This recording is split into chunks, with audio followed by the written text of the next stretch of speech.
ಸಿದ್ದನಗೌಡ ಅಲ್ಲಪ್ಪ 3 ವರ್ಷದ ದಿನ ಆಯ್ತು ಆ ಕೆರೆ ತೆಗಿಸಾಕತ್ತೆ 3 ವರ್ಷ ಮುಗಿದ್ರು ಇನ್ನೂ ಒಂದು ಹನಿ ನೀರು ಬರ್ತಾ ಇಲ್ಲ. ಈ ಚಿಂತೆ ಒಳಗ ನಾನು ಓಡಾಡಕತ್ತೀನಿ. ಇಬ್ರು ಗಂಡ ಹೆಂಡತಿ ನೀವು ತೋಟದಾಗದ್ರಿ, ತೋಟಗಂಟ ಹೋಗಿ ಬರ್ಬೇಕಂತ ನಾ ಅಲ್ಲಿಗೆ ಹೋದ್ರ ಇಷ್ಟು ಗಣಾನ ಬಂದು ಬಿಟ್ರಲ್ಲ ಇಬ್ರು ನೀವು ತೋಟದಿಂದ. ಯಪ್ಪ ತೋಟ ಸುದ್ದಿ ಬಿಡು, ನಮ್ ಗೌರಕ್ಕ ಹೊಟ್ಲಾಗೇನಂತ ಎಂತ ಬಂಗಾರದಂತ ಸುದ್ದಿ ಹೇಳಿದ್ರು ಮಗ. ಏನಪ್ಪ ನಿಮ್ಮ ಅಣ್ಣ ಹೇಳೋ ಮಾತು ಖರೆ ಅಣ್ಣ? ಅಣ್ಣ ಕರೆ ಅಂತ ಹೇಳ್ತಾನಪ್ಪ. ನೀವು ಇರ್ಬೋದು ಅಂತ ನನಗೂ ಸಂಶಯ. ಯಪ್ಪ ಸಿದ್ದನಗೌಡ, ನಿಂದಷ್ಟು ಗಡಾನ ಸುದ್ದಿ ಕೇಳ್ಬಿಟ್ರೆ ಸಾಕು ನೋಡ್ಪ. ಯಪ್ಪ ಇಷ್ಟು ದಿನ ಕೇಳಿದ, ಈಗೇನ್ ಕೇಳ್ತೀನಿ? ಯಾಕಪ್ಪ ಹಂಗಂತಿ? ಆ ದೇವರು ಮನಸ್ಸು ಮಾಡ್ರ ಆಗ್ಲಾರ್ದಾರ ಯಾವ್ದಾಯ್ತು ಯಪ್ಪ? ಗೌರವ ಯವ್ವ ಗೌರವ,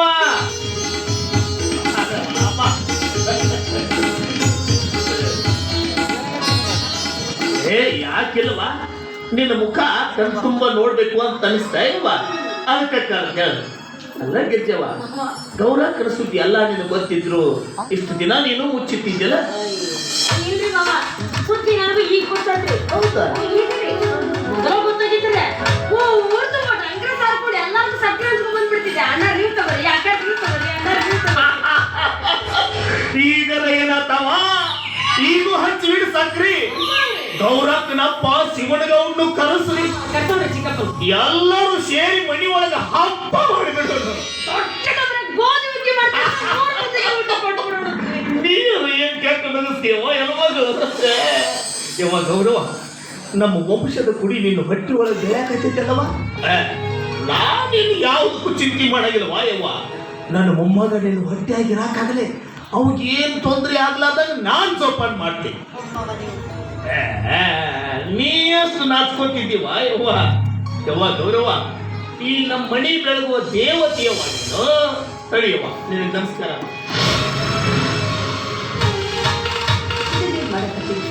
ಸಣ್ಣಕ್ಕಿದ್ದಾಗ ತಾಯಿ ಸೊಕ್ಕಿ, ತಂದೆಗೆ ಬಿಟ್ಟು ಕೊಟ್ಟ ಮನೆಗೆ ಬಂದಾಗ ತಾಯಿ ಪ್ರೀತಿ ತಂದೆ ಕರುಣೆ ಎರಡು ನೀಡಿ ಮಗಳಿಗಿಂತ ಹೆಚ್ಚಾಗಿ ಜೋಪಾನ ಮಾಡಿದ್ದೇನೆ. ನನ್ನ ಕೈ ಮುಗಿದ ನಿಮ್ಮ ಪಾದ ಹತ್ತಿದ ಧೂಳಿನಷ್ಟ ವಯಸ್ಸಾಗಿಲ್ಲ ನನಗೆ. ಅಂದ್ರೆ ಏನವಾ ಗೌರವ, ನಾನೀಗ ನಿನ್ನ ವಯಸ್ಸಿಗೆ ನಮಸ್ಕಾರ ಮಾಡಿದೆ ಅಂತ ತಿಳಿದೀನವ್ವ? ಇಲ್ಲ ಮಗ, ಇಲ್ಲ. ಈಗ ಇರ್ತದೆ ನಿಮ್ದು. ಒಂದು ಹೆಣ್ಣು ತನ್ನ ಪ್ರಾಣನ ಪಣಕ್ಕಿಟ್ಟು ಒಂದು ಜೀವನ ಈ ಜಗತ್ತಿಗೆ ಕೊಡ್ತೀನಿ ಅನ್ನೋ ಸಂತೋಷದಾಗ ತಾನು ಸಾಯ್ತನನ್ನು ಮಾತು ಸಹಿತ ಮರುತ ಬರೀ ತಾನೊಬ್ಬಳು ತಾಯಿ ಆಗ್ತಾ ಇದ್ದೀನಲ್ಲ ಅನ್ನೋ ಹಿಂಪಿನ ಹೇಗಿರೋ ಆ ದೊಡ್ಡ ಗುಣದ ತಾಯಿಗೆ ನಮಸ್ಕಾರ ಮಾಡಿದ್ದೇವ.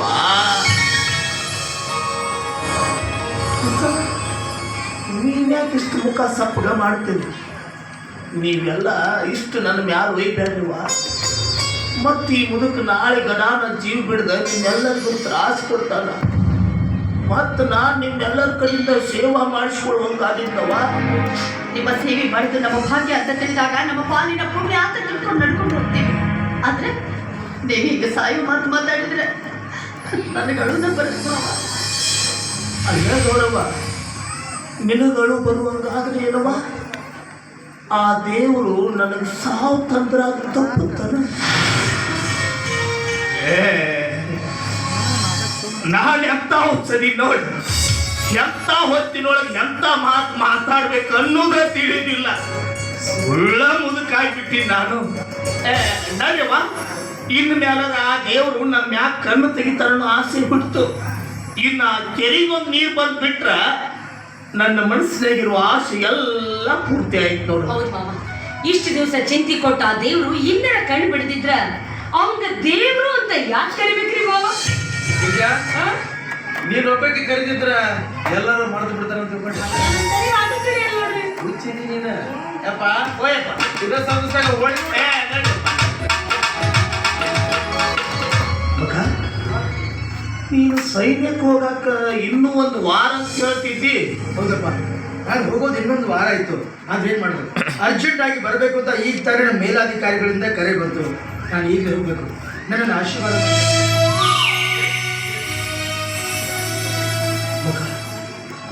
ಈಗ ನಿನ್ನ ಹೆಂಡತಿ ಗೌರಕ್ಕ ಗರ್ಭಿಣಿ ಅದ.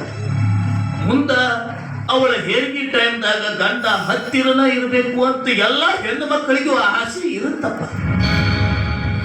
ಆದ್ರೆ ಈಗ ನೀನ್ ಹೋಗು ಕೆಲ್ಸಕ್ಕೆ ಬ್ಯಾಡ ಅಂತ ಹೇಳಾಕ ನನಗೇನು ಬಾಯಿ ಇಲ್ಲಪ್ಪ. ಯಾಕಂದ್ರೆ ಮಗ, ಈ ಭಾರತಮ್ಮನ ಸೇವಾ ಮಾಡುವ ಭಾಗ್ಯ ಅದು ಎಲ್ಲರಿಗೆ ಹಂಗ ಸುಮ್ಮನೆ ಸಿಗಂಗಿಲ್ಲ ಯಪ್ಪ. ಆ ಪವಿತ್ರವಾದ ಭಾಗ್ಯ ಸಿಗಬೇಕಾದ್ರ ಅದಕ್ಕೂ ಯೋಗ ಯೋಗ್ಯತೆ ಎರಡೂ ಇರಬೇಕು.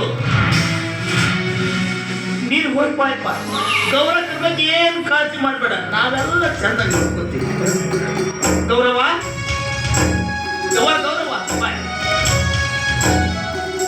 ಯವ್ವ ಯವ್ವ ಯವ್ವ ಅವಕಾಶ ಮಾಡವ ಯವ್ವ.